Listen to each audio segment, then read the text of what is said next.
toutes et à tous, j'espère vous retrouver en pleine forme. Bienvenue dans votre chaîne Bac en poche. Aujourd'hui, dans cette séance, je vais partager avec vous, chers étudiants et étudiantes, un exercice concernant la décroissance radioactive Bac 2. Alors voilà, l'exercice sera visualisé devant vous. Vous pouvez prendre le temps nécessaire pour le lire convenablement, puis répondre aux questions posées. Et en fin de compte, vous allez pouvoir comparer vos résultats avec les miens.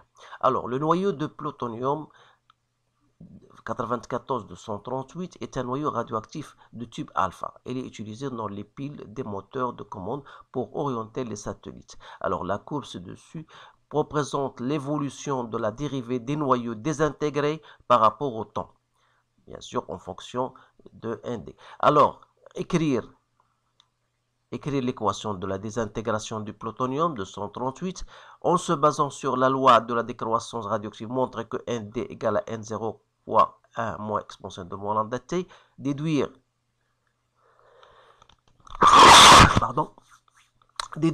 la dérivée de ND par rapport au temps en fonction de ND, lambda et N0. Déterminer les valeurs de lambda et N0. Donc, une pile d'un satellite artificiel contient une masse M, 875 grammes du plutonium 238. La puissance électrique moyenne fournie par cette pile est PE et son rendement est 63%. Alors, calculer en joules l'énergie totale libérée par cette masse et déduire en année la durée de fonctionnement de la pile. Alors voilà, grosso modo, les différents types de questions. Bien sûr, vous avez les données devant vous. Vous pouvez stopper la vidéo pour répondre à ce genre de questions. Moi, je vais passer directement à la correction en commençant par la question numéro 1 et 2. Alors, écrire l'équation de la désintégration de plutonium. Alors, vous savez que le plutonium, il était un noyau radioactif de type alpha. Donc, je vais écrire cela. Donc, voilà, Pu est radioactif de type alpha. Ça veut dire quoi? Ça veut dire que le plutonium, donc 94-238, donc il va nous donner bien sûr un certain X, une particule XZ A plus l'atome de l'hélium 2,4. Alors, par application de Soddy, ou bien la loi de Soddy, si vous voulez, de la loi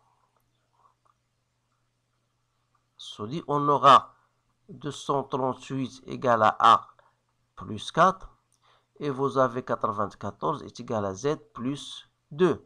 Alors, ça vous donne tout simplement que A est égal à 234 et que Z égale 92, qui correspond bien sûr à X. Donc, c'est l'uranium d'après, voilà, d'après le tableau ci-dessus. Alors, on va écrire donc l'équation tout entière et complète. Donc, on a Pu 94 238. Donc, il va nous donner l'uranium 92 234 plus l'hélium 2, 4. Donc, voilà. Donc, ça, c'est pour la première question. Deuxième question, en se basant sur la loi de la décroissance. Alors là, c'est une question très intéressante. On vous dit, voilà, montrez que ND. Vous savez bien sûr que le plutonium, à l'instant t égale à 0, il a un certain nombre de noyaux que je peux appeler N0. Alors, au moment du temps, donc il va se désintégrer pour laisser un certain nombre N de T et donner un certain nombre de noyaux désintégrés. Alors, à partir de cette relation, si vous l'avez bien comprise, vous pouvez en déduire ND. Donc, ND sera donc CN0 moins N de T.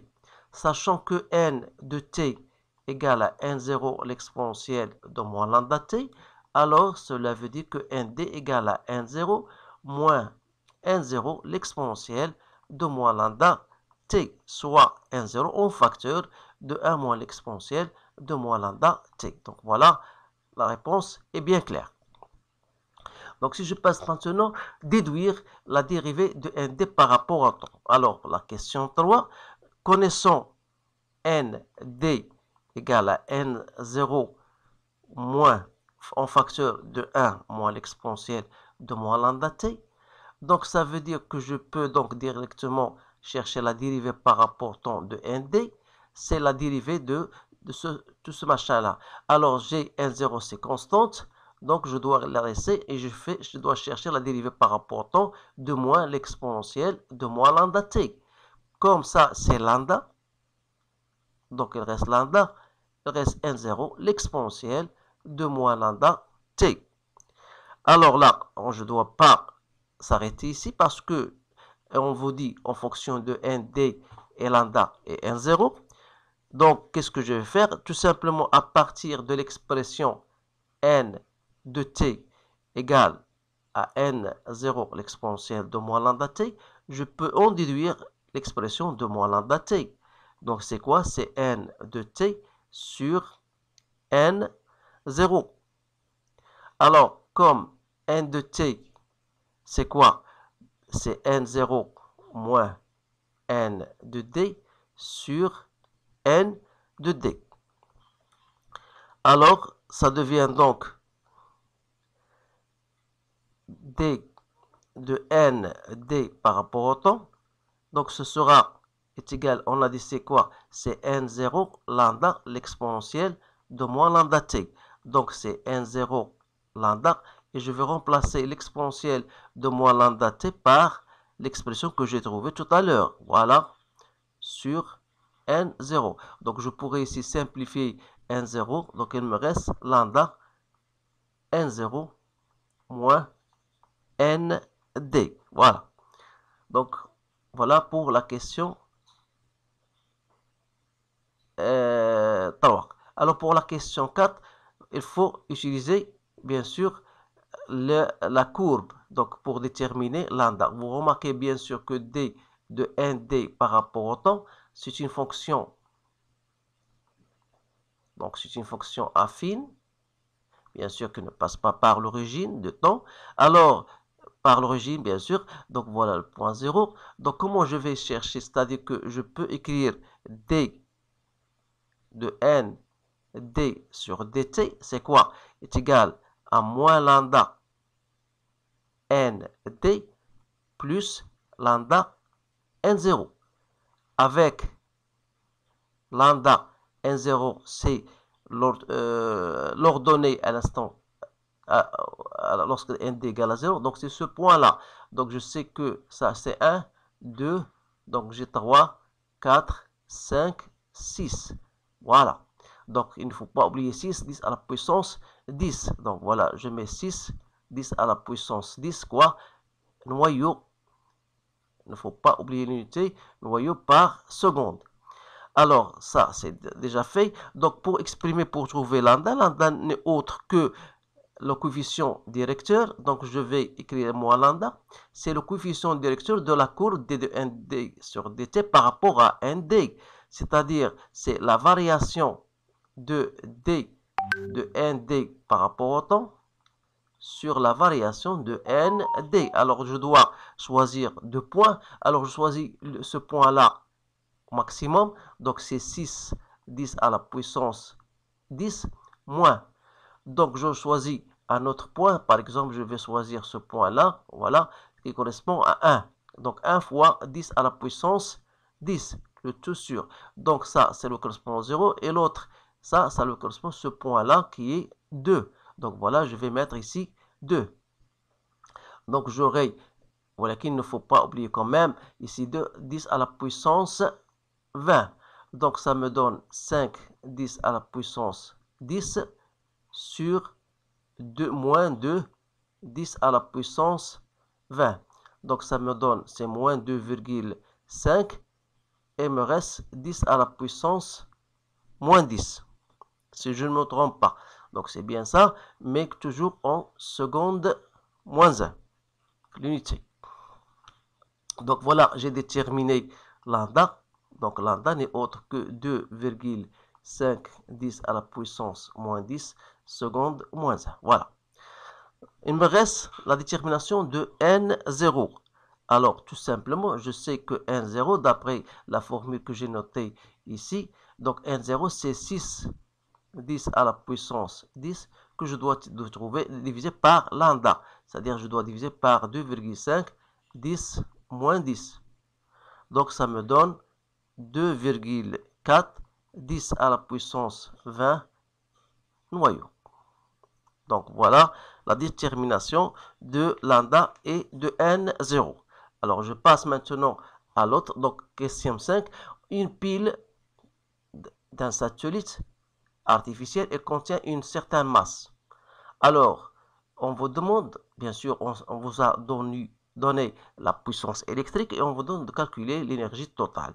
Alors, l'énergie totale, d'abord, on doit mettre l'équation qu'on a déjà trouvée, le plutonium, on a dit il se désintègre en uranium plus l'hélium.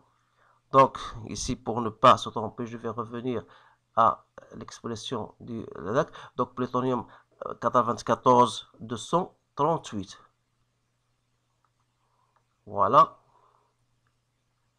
On a ici 92. On a ici 2 et 4. Donc, ici 234. Alors, vous savez que l'énergie libérée, je peux la calculer soit à partir de la relation delta MC2. Alors, puisqu'on ne nous a pas donné les masses, alors il faut faire très attention aux données.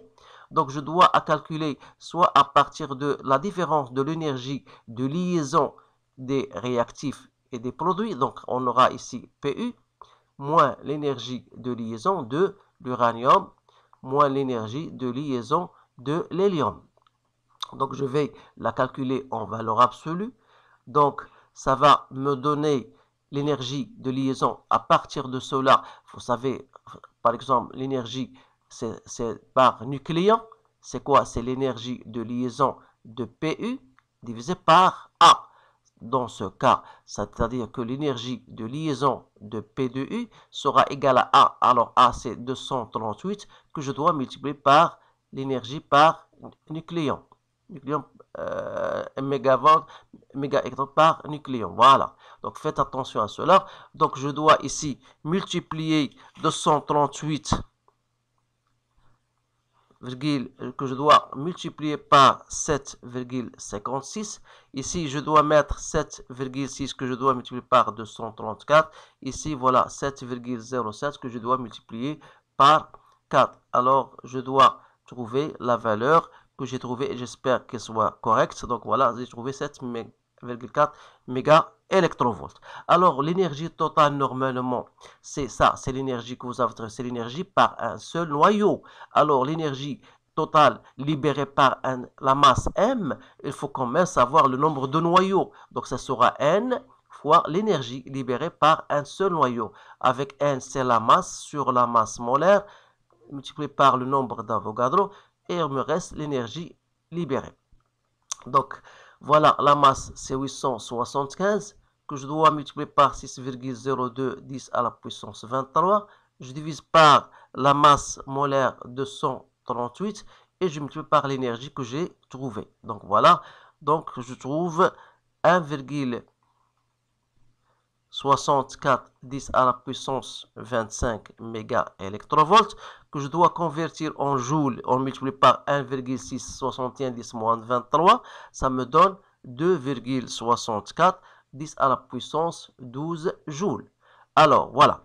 Donc, en ce qui concerne le rendement, ça, c'est une définition que vous devez savoir, c'est le rapport entre l'énergie électrique et l'énergie totale. Comme l'énergie, c'est une puissance fois le temps, donc c'est la puissance fois le temps que je divise par l'énergie totale. Alors de là, je peux déterminer le temps.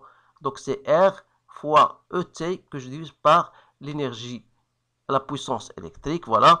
Donc je vais faire une application numérique. Donc le rendement c'était 63% fois 2,64 10 à la puissance 12. Bien sûr, vous devez le faire en joules.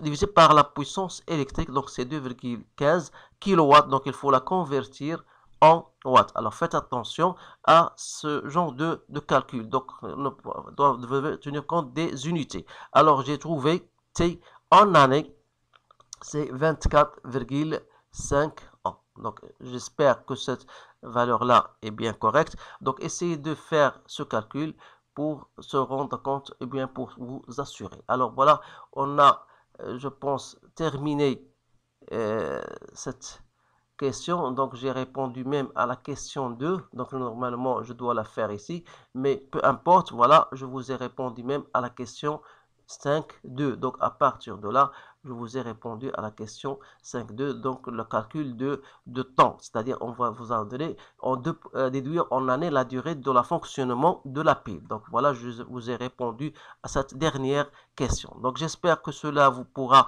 vous être utile le jour de votre examen. Donc, merci bien. Essayez de partager avec vos collègues et pour que, bien sûr, que tout le monde puisse comprendre de quoi il s'agit. Donc, je vous remercie encore une fois. Je vous souhaite une bonne chance et je vous dis à bientôt.